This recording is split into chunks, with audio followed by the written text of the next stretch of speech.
place au droit de la force et de la répression. Quand on imagine, quand on se remémore le contexte dans lequel, le contexte qui nous a menés à la situation actuelle, on se dit, bah forcément, on va pas attendre des hyènes qu'elles mangent l'herbe des champs, parce qu'on se met un peu en perspective. Les marches du 26 janvier organisées par Maurice Kamto se sont soldées par une répression assez farouche des forces de l'ordre qui ont notamment tiré sur des manifestants à main nue, voire des femmes, sans dit long sur la perception de la gente féminine dans certaines parties du monde. Et après, on a eu cette affaire d'incarcération 2 jours plus tard, consécutivement à des actes qui ont été commis par des activistes de la diaspora dans les représentations diplomatiques du pays, notamment à Paris et à Berlin, et l'arrestation qui se fait sur un mandat de perquisition, et il y a la déportation qui se fait d'une ville à une autre, et les tortures et les sévices, vous allez voir si les images nous parviennent, vous verrez lors de ce procès le vice-président du MRC, M. Mamadou Mota, qui va comparaître avec un bras fracturé, parce que voilà,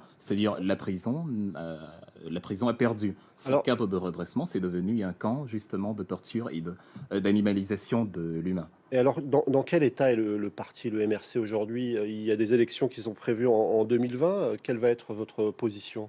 La question, en fait, omet les nombreux préalables que nous avons. Ce n'est pas, enfin, on va pas dire est-ce que j'ai installé l'écran de télé avant d'avoir monté les murs. C'est-à-dire, on a des contentieux actuels, on a des contentieux graves actuels, on a des violations graves des droits de l'homme. On a un État qui, justement, conformément à la loi du plus fort, fonctionne sur le principe j'ai l'appareil militaire, j'ai l'appareil de la police, j'ai l'appareil judiciaire, j'ai l'appareil des institutions de mon côté. Alors, de facto, tout ce que je fais est une bonne chose. Donc, il faut déjà se débarrasser justement des arcanes d'un État comme celui-là, parce que, en prélude des élections d'octobre qu'on a eues, Maurice Kamto, il demandait déjà la réforme du code électoral qui prévoit justement que notamment l'exécutif ne soit plus aussi omniprésent sur les institutions, notamment législatives, judiciaires, etc. Cela n'a pas été fait et ça aboutit justement à la crise que nous avons aujourd'hui. Il ne faut pas commettre la même erreur parce que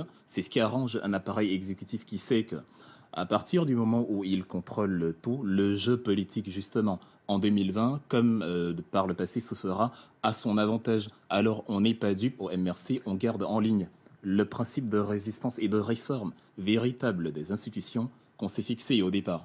Merci beaucoup, Wilfried Akanga. On a bien compris qu'il faudra beaucoup de changements avant que le parti ne rentre dans un jeu politique. Absolument.